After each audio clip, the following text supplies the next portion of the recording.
But today we're going to be speaking about adaptability and agility and how to stay flexible in times of volatility and change. My name is Lindsay Hepburn and I'm a principal within Cresa, and I specialize on the retail leasing side as well as the investment sales. And I'm pleased to be the moderator for our panelists of great leaders within our industry. The three panelists are all within the commercial real estate field, but they all have different specialties. We have strategy and project management, design, and lease audit. And we chose to do this webinar essentially on change to discuss everything from what we're going through right now in COVID-19, but also diversity and inclusion and technology, and looking at each of these points of major change and how we as organizations and individuals have been able to adapt and how we continue to be agile and adapt. So before I get started, and I know I've mentioned it a couple times for those who have joined early, we are going to go over a couple of housekeeping items. You are all on mute and your videos off. Let's keep it that way. And if there's any questions that you would need to have, send me a quick message through the chat function. And if the panelists are speaking at that point in time, I will either hold it or integrate it into our conversation or hold it until the end for the question and answer period. We are going to be recording this session as well. So the format of the webinar, it's going to be more of a fireside chat. We're going to start with a couple rapid fire questions for our panelists. I'm then going to introduce each of them formally, and then we'll go into the session with some more question and answer period. The questions will be around 40 to 50 minutes, give or take, and then we'll have some time for questions to follow that.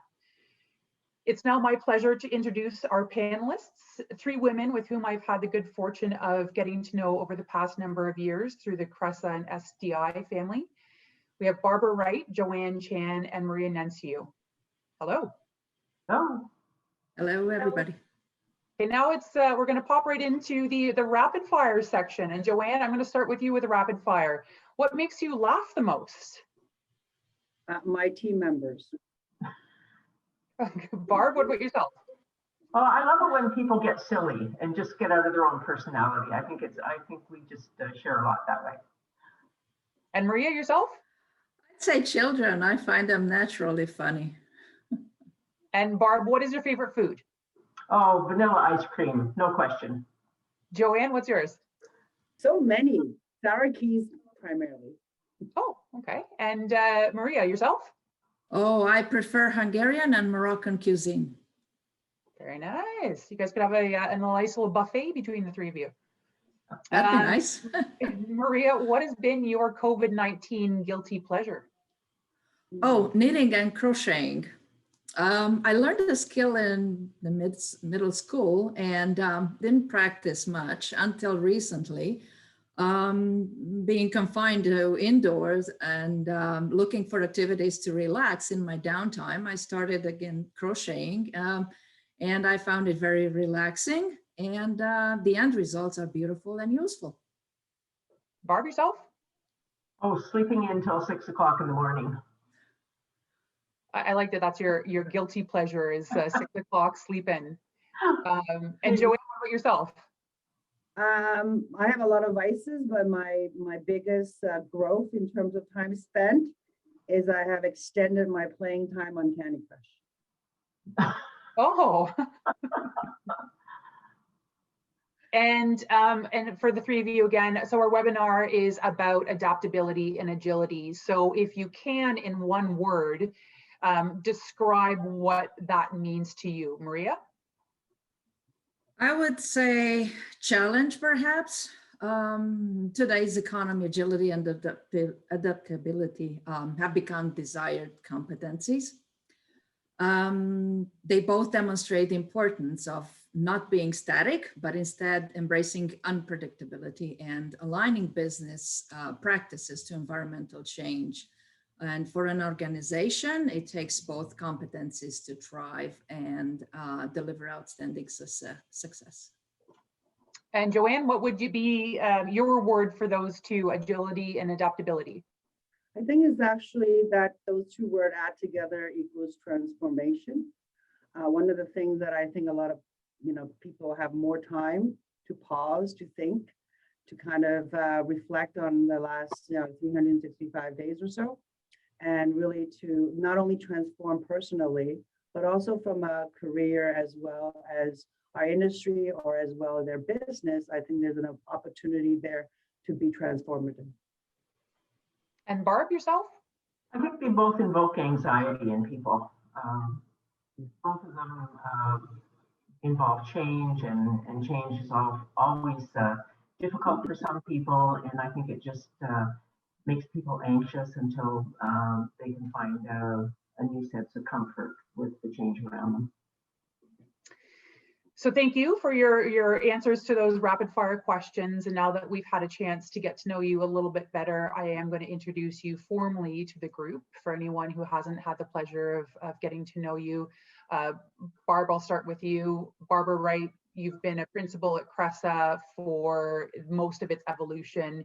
You've been there for the past 23 years and have worn many hats. And on today's webinar, we're going to be talking about really how you have built your client strategy and implemented the project management for your clients over the years, mainly in the office and industrial portion. And I know that prior to your career here, you had an entirely different career where you spent almost 3 decades working in an architecture firm. And Barb is also LEED accredited, and she owns racehorses. Joanne Chan is the principal of and creative director of SDI Design, which is a company that works very closely within CRESA in a partnership where it's an award-winning commercial architecture design firm that focuses on workplace design within Canada. And you've held this position and worked closely with Barb for the past 20 years. And Joanne, I know that you were recently appointed as a board member for the Association of Interior Designers of Ontario, and you've been recognized within the International Women's Day 2021 for Women for Change series. So congratulations on those two. And prior to getting into commercial real estate, I know that you were in sales in the automotive industry. And just on a personal note, I know that you have a son who's turning 15, and you've helped him grow his macaroon business. So you're not only a rock star within your own industry, but helping the next generation find their path. And Maria, and you're the head of the Lease Audit and Reconciliation Department within CRESA. You've held previous positions as a senior bilingual property accountant, an affiliate member of the Association of Certified Forensic Investigators of Canada. Prior to moving to Canada, I know that you studied as a chemical engineer, and you served in the armed forces and still like to go to the shooting range with your husband and 3 sons. So again, welcome to the 3 of you, and thank you. Thank you. Thank Thank you.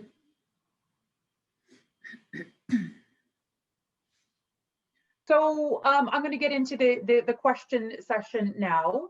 And as I start to ask you questions, I think it's important to note that our personal lives have integrated very much into our professional lives. And you might hear my dog barking in the background. We might see a cat making its screen debut. We might have spouses or children working on the other end of the dining room table as their office.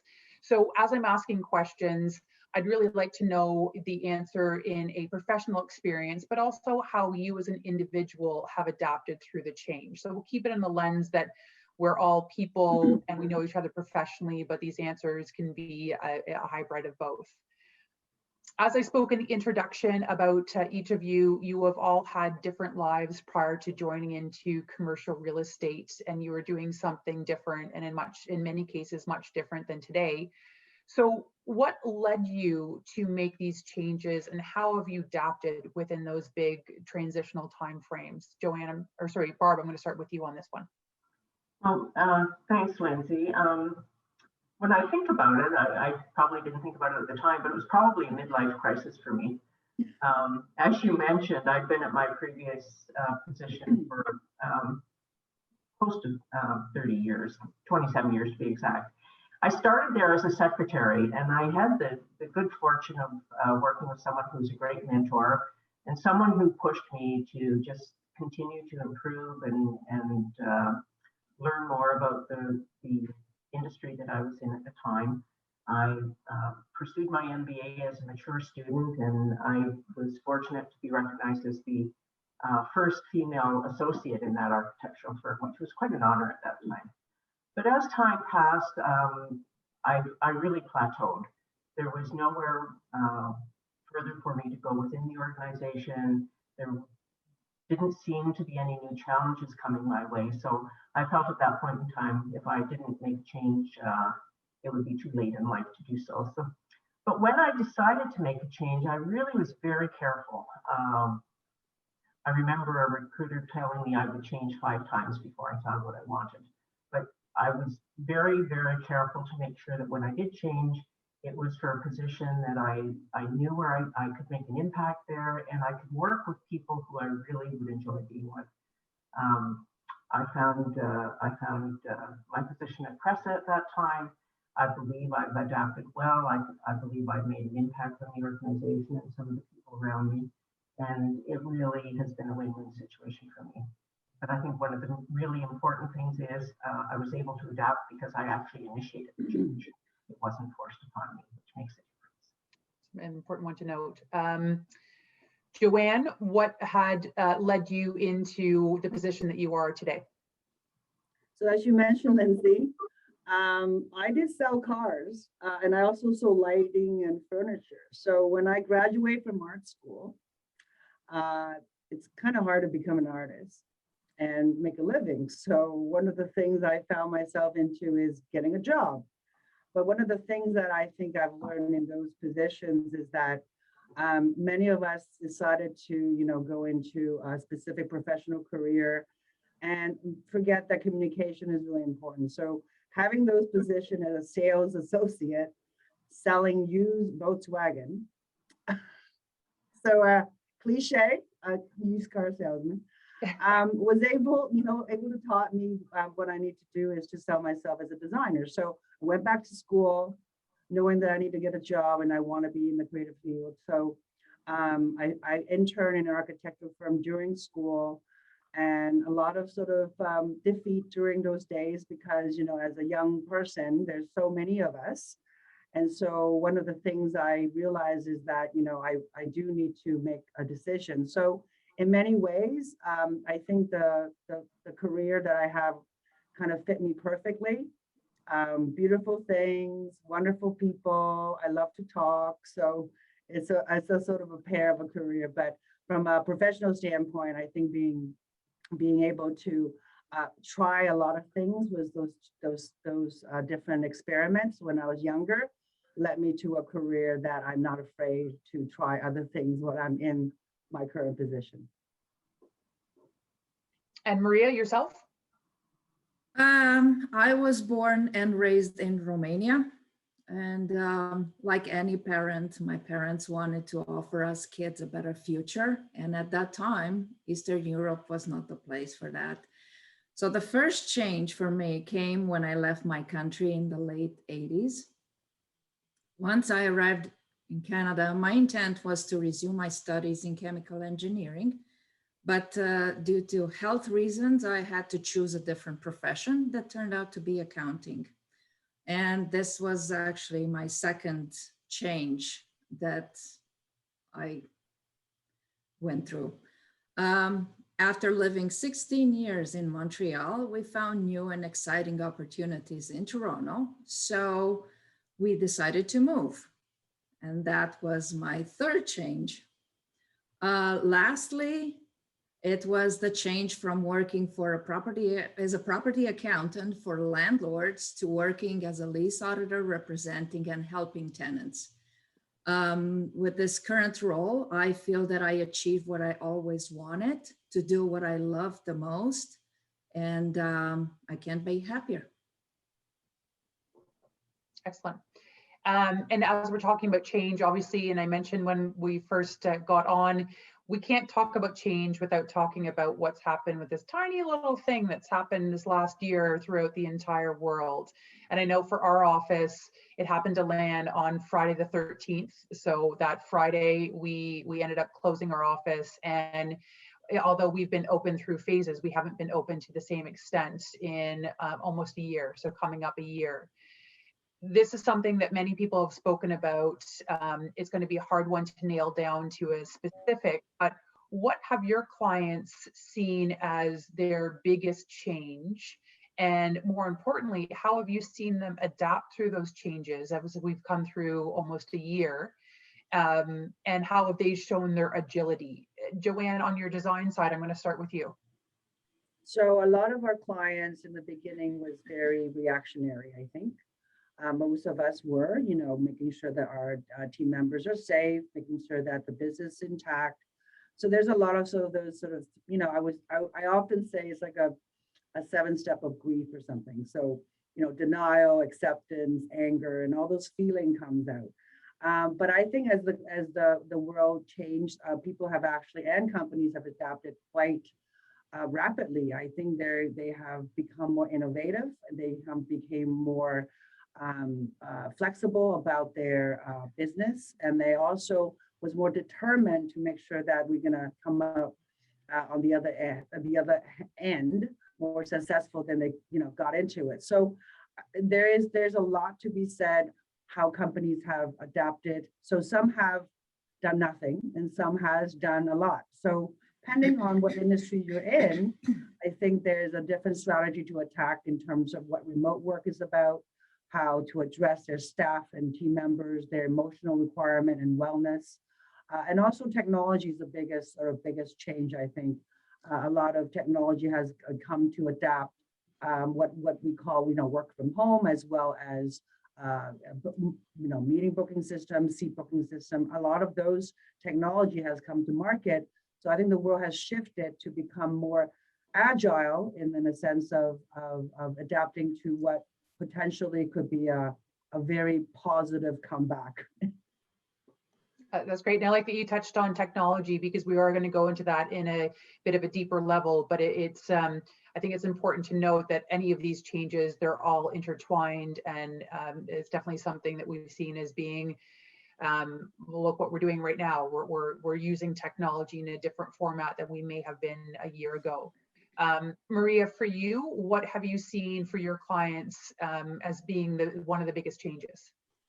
Yeah, and to Joanne's point, definitely, we woke up overnight in a new reality and forced us all to change, and this cannot be achieved without flexibility and openness. But our clients are businesses renting commercial space, paying an increased amount of rent while businesses were closed or running at a minimum is not an option.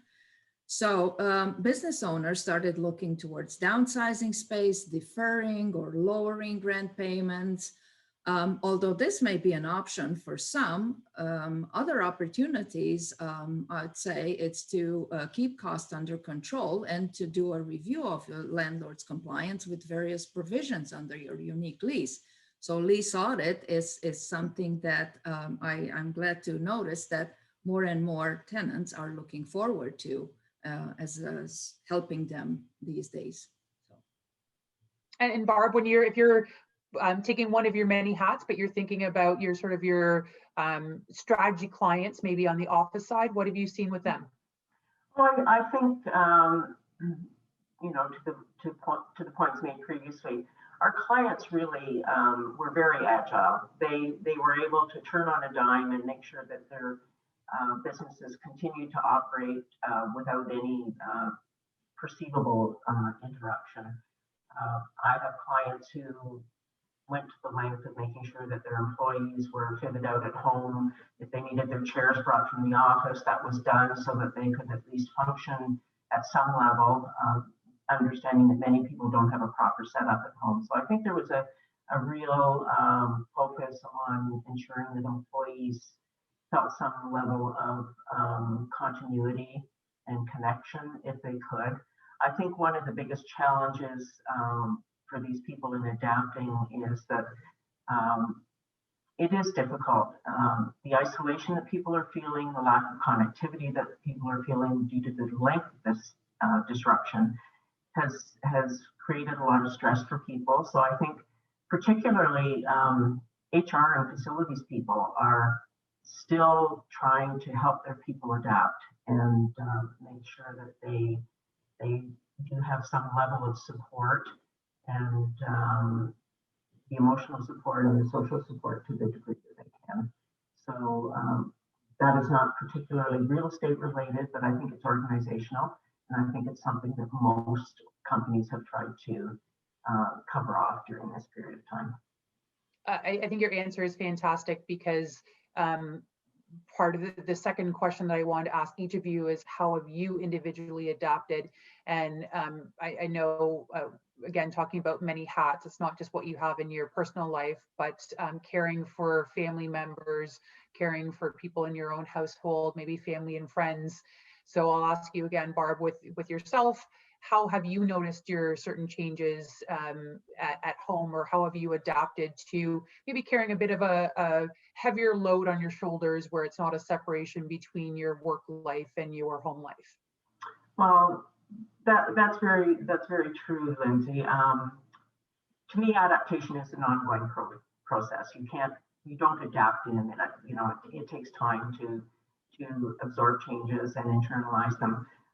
For me, I'm lucky. I have a dedicated home office, so I was able to set up here and operate on a somewhat regular basis. But I think for a lot of people, it's just been difficult because we're not together to bounce off ideas. This concept of having to book time with people instead of just walking over to them and having a conversation is something that everyone has gone through, and it makes it much more difficult sometimes to develop sort of out-of-the-box ideas, if you will. And you know, on a personal level, I have an aging mother who fortunately is very healthy, but I've done double duty, as you say, trying to make sure that she has everything she needs because she can't get out. And there are a lot of people who are just spread that way. You know, we have to look after ourselves, but we have to look after our families as well, in a way that we didn't have to before, perhaps. Yeah. And Joanne, I'm going to ask you the same question again, knowing that your son would have been off school for a little while and working from home, and you run SDI. How have you balanced, or how have you managed those two, being a mother and being the leader of a company? Well, I'm grateful to have a very, very robust supporting system. Even though we're not together, we, as the teammates, I think we check in with each other. We make sure that, you know, we at least speak to somebody during the day that's not about work. Another version of that would be, you know, I'm really grateful to have a supporting family. So my husband has taken on tutoring my son, which is fantastic. And the macaroon business, I'm really the marketing lady. Darren, my husband, has extended his open kitchen, has spent hours and hours teaching my son how to make macaroons. So in many respects, I'm really grateful to have people around me that has taken some of the load off from ourselves. So as a female and male, you know, society in terms of mother and father and business owners, I think it became more democratic in a sense of like, you know, instead of saying, well, it's your job, you do this, we've become much more concerned about the end goal. So I guess empathy is one of the biggest message of the year 2020 and 2021. So having those elements in life is I think I'm very grateful to have people around me that help me do what I do best. It takes a village, right? Yes. Mm-hmm. And Maria, what about yourself? Honestly, I had difficulties adapting, both professionally and individually. I'm not 100% adapted, and I don't intend to. I can't wait to get back to normal, but I'll do my best. It's an ongoing process. I'm honored. I'm grateful for having the great support that Cressa is offering, and having meetings face to face helps a lot, and we have that sort of contact with each other, which comes a bit close to what it used to be before, when we used to meet face to face, have business lunch. On a personal level,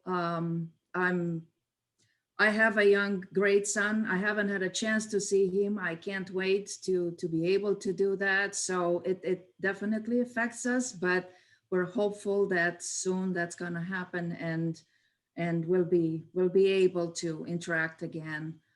But again, I'm grateful for all the help and support that I get from everybody around me, both professionally and personally. So look forward to better days ahead. Switching gears, now we are in, I guess, the International Women's Week, but on Monday was International Women's Day, and we have a panel today of all women. So I did want to speak about diversity and inclusion in our industry specifically. I believe it was last Tuesday, the Globe and Mail had an article that was talking about women in commercial real estate, and they were interviewing 5 people all across the board and throughout Canada. And within that article, it was mentioning a study that was done by CREW, which is the Commercial Real Estate Women's Network. It was done in 2019. And it said that in commercial real estate, from anything from the investment side to construction side, there are about 15% of the top management positions are held by women. And I did a little bit more research into that, and I found out that within the sales representatives, brokerage side of the business, there are a bit more. There's about 19% women, but there's only 3% people of color. And I was actually shocked to learn that, just to see it in the figures. So when we're talking about age and gender and ethnicity, these are all ways that we can improve our diversity and inclusion. So I'm going to ask you, I'm going to put a positive spin on it and say, who's a person, or what is a memory that you have of a positive example of someone who might have been in the lesser percentages within our industry, who inspires you or has shown great creativity? And Maria, I'm going to start with you on that one.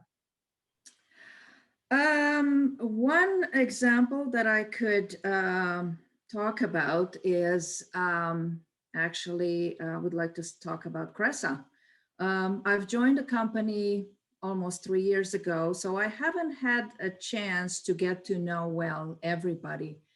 But one thing that I noticed rapidly in the past year or so was that Cressa has more than 40 staff individuals that sit on Diversity and Belonging Council, helping to develop and implement different initiatives. And I believe this is a great initiative that should go on and should continue to evolve. And I've noticed that the request to participate and help and support has been tremendous. And everybody wants to get involved and help at the every single office level. And I think this helps employee resource group to navigate the way. I would say that these resource groups, I see them help a lot.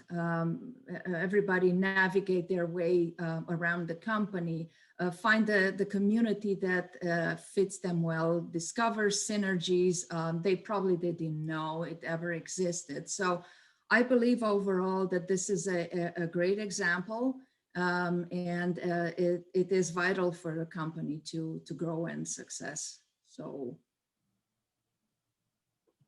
Great. And Barb, I'll ask you. Well, the person that stands out in my mind is my colleague, Joanne. When I first met Joanne almost 20 years ago, just think about it. She was young, she was female, she was Chinese, and a designer trying to break through in what was predominantly a white male-dominated industry.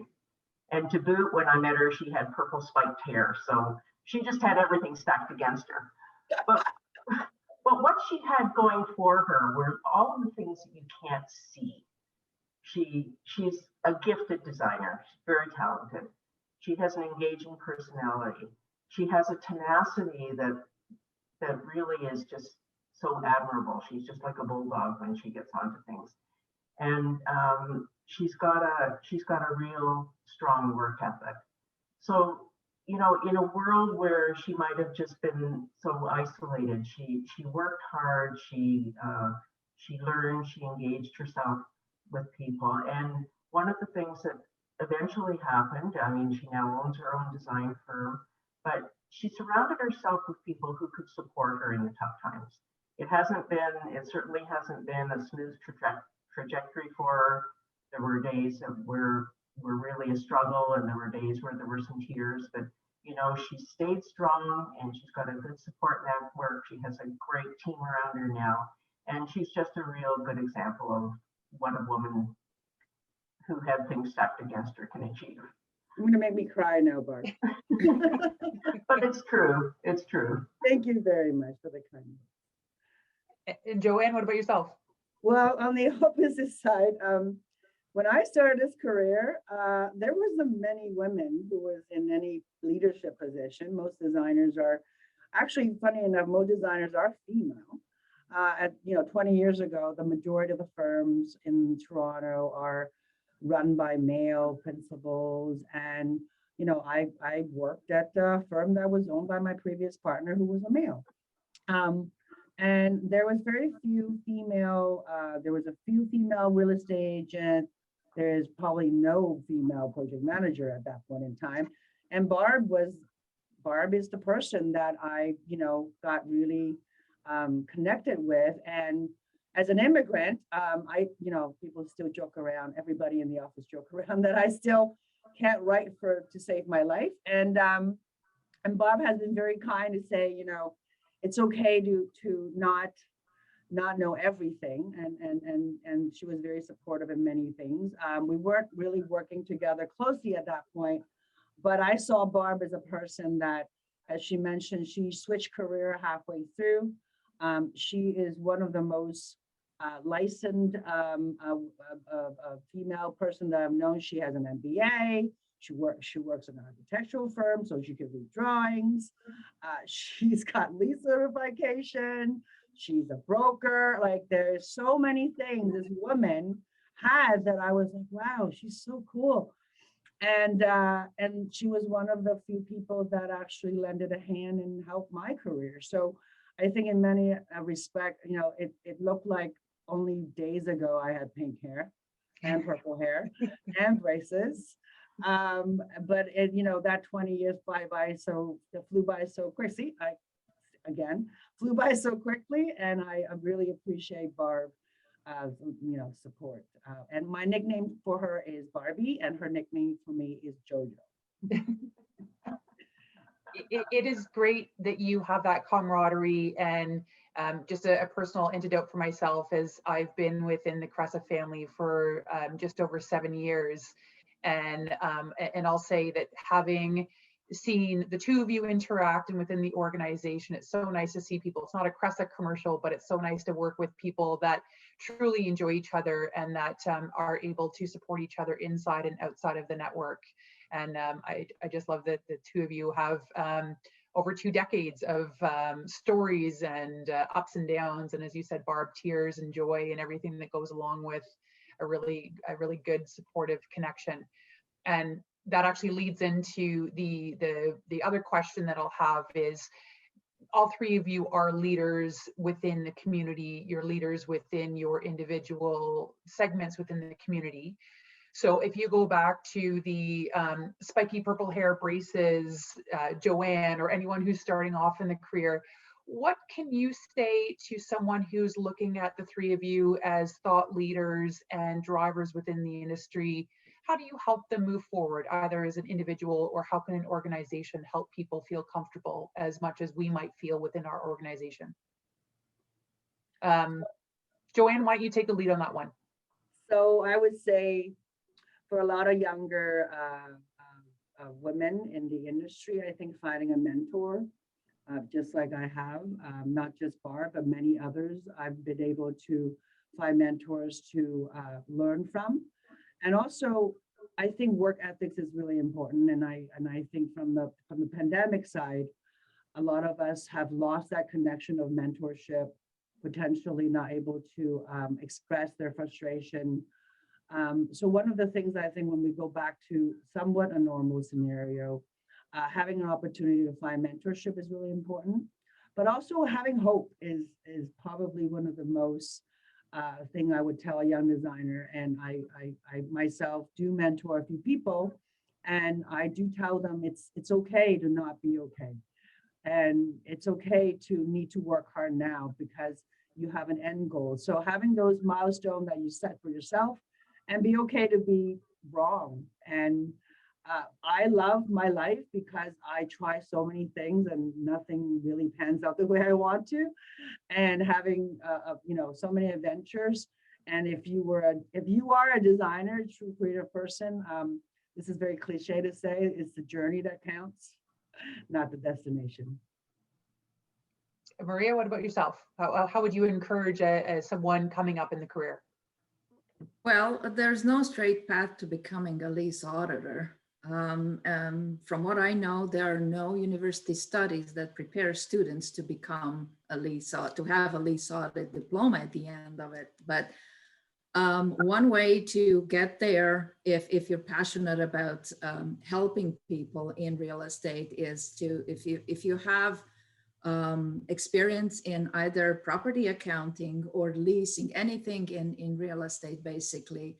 And if you're passionate about helping business owners control their costs, persistent and hardworking, lease audit might be for you. But to Joanne's point, I would like to emphasize the fact that having a mentor to lead the way, to show you the right way helps a lot. So don't be afraid. When I got into this profession as a lease auditor, I didn't know what to expect, but I was ready for any challenges. I took them straight on, and I'm happy to this day. So. Excellent. And Barb, yourself? Oh, I think we've heard the word passionate a few times here, and I think that's something that's very important. You have to be passionate about what you do. For me, I've had a long career, and it's never been about just having a job. You want to be able to get up in the morning and be glad to go to work. You want to be working with people that you enjoy, that you respect, and do something that's going to challenge you. So don't settle for less than you can be. Always challenge yourself to learn a little more, to be a little better, and to reach out to people and see if you can help them grow as well. But I think there's just so much opportunity in this industry for young people. They may not be exposed to it enough. They may not understand that everyone doesn't have to be a frontline commission salesperson. There are many roles that you can undertake, and as we said, the lease audit side, you can do strategy, you can do project management. There are just so many roles for people, and I think perhaps we as an industry have not exposed that to individuals, and I think it's important that we bring new people in and help them find their way through some of those roles. I think that you're so right, because there's so many people who think that you need to be in the trenches, working on deals, being the salesperson, and then they might think that that's not their personality, versus someone saying you can do any different segment within our commercial real estate industry, but it doesn't mean that you have to be client facing. And I think that that's a really important note, that there is so much more to it, and people are able to work with analytical personalities and sales personalities and everywhere in between, and be successful. Also, I think also it's maybe another version of it would be to know what you're not good at and be okay with it. So Yes. You can try many things, like, we all did. We have different kind of careers before we settled to our current one. I didn't want to sell cars at the end of the day. So I think it's okay to be wrong. And I think our generation these days have this sort of expectation that can't be wrong. And I don't know what came about and how the education system shifted, but just like science, a scientist like, Maria, the only reason why you're successful is because you fail a few times. We learn from mistakes. Engineer has a saying, we only succeed because we fail. And so a lot of times, I don't think young people should really focus on the failure, but the lesson well learned from the failures, and be okay that this is not the right path for me. I'm going to do a pivot or do a change and whatnot, and then get to the next milestone. Because everything that we've learned throughout our entire life. So being a car salesman, you know what I learned? I've learned not to get conned, because I was the con. I was selling people used cars. Therefore, I go, okay, I realize it's so easy to manipulate the situation. And I've learned that, so that in my industry, when I go into the world of construction, we want to be fighting the right battle and winning the right war. So I don't think we should be afraid of failure. I think that's perfect. And we're going to switch gears now a little bit we're coming up about 15 minutes before 2 o'clock. So I'm going to ask you quickly with technology. We all know that technology is one of the fastest changing items that we need to deal with. And just doing again a little bit of research here is that Google has 5.8 billion searches per day, or 70,000 searches every second. So people are very much using the internet. There's over 4.5 billion people who are on the internet, and then 3.8 who are active on social media. How are your clients adapting to the forms of technology? Joanne, I feel like your clients might be a little bit more in the forefront, so I'm going to start with you on that. Well, in terms of technology, there's the infrastructure technology, and also, there's the online support, mobile work technology. So I would say there's a lot of innovation coming out for the mobile work support technology, and also technology that has to do with the actual environment. So resiliency of the environment of, bacteria and so on and so forth. There's a lot of biotech that's coming out as well. So, but as company have learned that they were probably 20% ready for mobile work, probably, 2 years ago, a year ago. They're 100% adapted now. So every single client are able to work remote. So if we had a choice, why should we go back to the office? And, I would say that I wouldn't have a business if I don't have an office. None of us would have a business. But I would say I think everybody is wanting and craving for the togetherness, not necessarily just because we need to collaborate. We just want to be with each other. We're human beings. So technology has not been able to substitute that. So the next version of it is that instead of just remote work or just in-person collaboration, we'll see more of a blended solution, so that we have to adapt to in-person and remote together. How do you create a synergy between a bunch of people on the screen like we're doing right now, and then the 5 people on the side?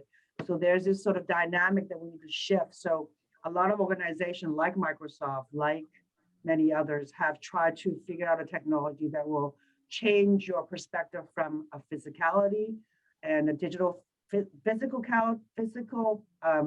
presence of a digital format and an actual format. So I'm very excited to see that happening. I like what you said the other day, Joanne, too, about having 4 generations of people within your office, and then how people bring different technology or different styles within that, just learning, or how people are used to presenting to clients. It's yes, because I am a paper hoarding person, and I have a team member that does not use a piece of paper, and then we still struggle working together. So yes, I think this cross, in terms of inclusivity and, gender and age and all these different things, I think one of the things that we should celebrate is that as a city in Toronto, or Canada as a country, I'm an immigrant, and I've never felt being excluded. So in many ways, I think because the way we are in our industry, some might say it's not as inclusive as we want to, and we're striving to do better. But a lot of times I do celebrate, and I do appreciate that the fact that we do have already a lot of strong pillars built into our system to allow people, Maria and myself are both immigrants. And so I would say, allowing us to be able to adapt and move forward. And that has to do with, Barb. I love Barb, telling me that she could find the archive from, 16 years ago. Where do you find that person? You find Barb. So there's this sort of nicety about this sort of expansion of definition of work. I'm going to ask you individual questions now. Barb, for you, I know that when your word that you had said in the beginning was anxious, is what you kind of felt with the adaptability and agility. And I think anxious is a great word for the question I'm about to ask you. You having been involved in commercial real estate for a number of volatile markets, and that can mean your up markets and down markets. And I like to look at it with a positive lens. Right now, if you're in the industrial side, you're looking at a very positive volatile market, and with rent or per square foot net rents being above $10 and a vacancy that's sub 2. I heard today on a phone call that even in the States, it's getting above $15 per foot. But in the office side, I know that we reported in our Q3 report that the vacancy was about 3.7, and looking into Q4 of this year, vacancy can be 7.2 or even higher than that. So in times of agility and volatility, or I should say in times of volatility, how have you seen people hold firm, or do they? Well, I think most of our clients are trying to take a long-term view of things. They're trying to avoid a knee-jerk reaction, and I think most of them have done well at doing that. Most people, I do think, believe that the office will continue to exist and survive. It may be different. It may be scaled back a little bit, but I think you know, all ongoing businesses are still going to have a place to operate in the future. So while people continue, I think, to assess their needs and perhaps be a little bit nervous about the unknown, I think there is certainly an outlook that things will improve as we pull out of this, and that the office situation will, if not stabilized, then it will calm down a little bit. But I think part of the challenge for our clients, obviously, is that they still have leases, that they have obligations that they have to meet. There has not necessarily been a softening of the landlord's perspective yet, although I think we're starting to see things change. But people who have lease commitments have to maintain them, or try and work around them in some way. But I think as we work with clients, we try to look at their individual requirements and counsel them the best we can, because nobody has a crystal ball, but just to hold steady if you can, and look at your long-term needs and work to ensure that whatever premises you have, if you have to downsize, okay, let's look at that. But if you believe you're going to grow when you come out of this, then perhaps there's a short-term bridge that you can put into place that continue to take a long-term view. So really avoiding that knee-jerk reaction of something that's happened over a relatively short period versus, you know, a market that can come up and down. Yeah. And Maria, I'll tie in a little bit with technology as well as just with your clients right now. I know that everyone is trying to save money. Are you seeing any specific cost differentiators between 20 and 21? And then how are people or landlords being more adaptable to your conversations with them? The big difference that I notice is between prior to 2020 and 2020 and 2021. Definitely there's a big difference there. And I want to mention that prior to the pandemic, it used to take me longer to get all the documents that I needed to do all my work, because we had meetings in person with the client. So the whole process was quite lengthy, as opposed to now everything being done online. It speeds up the process. It makes my work very, very efficient, and I can deliver in much shorter period of time, which is great. And what I have seen with 2020 year-end reconciliation slowly coming in is that some clients are looking and still talking to their landlords as to how can they reduce costs, because tenants are expecting operating expenses to be below in 2020 and even 2021. While landlords are implementing new rules, passing on increased costs in certain areas, such as cleaning, for example, or HVAC. So in my opinion, there's no one solution fit all. I would like to see landlord and tenants work together to find a solution to help each other and get through these challenging times. In parallel, us as lease auditors, we can help. We understand both landlord and tenants, and we are here to help and also look at the current leases, if they can be changed in any ways, implement new language, and ensure that the current 2020 and 2021 billing is done according to the lease. So there are many ways we can work with our clients to help them in these days. Thank you. I'm going to open up the floor for any questions for anyone who has been on the webinar, anything that you're specifically asking about the design side, lease audit, in strategy and project management. We are going to follow up the session with an email and the contact information from everyone who's on the session here. But I'll just, I'll leave a moment for the chat function to start up.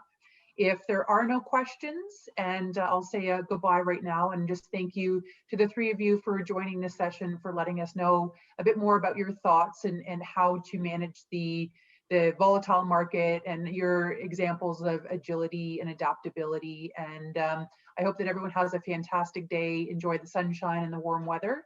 And again, thank you all the three of you.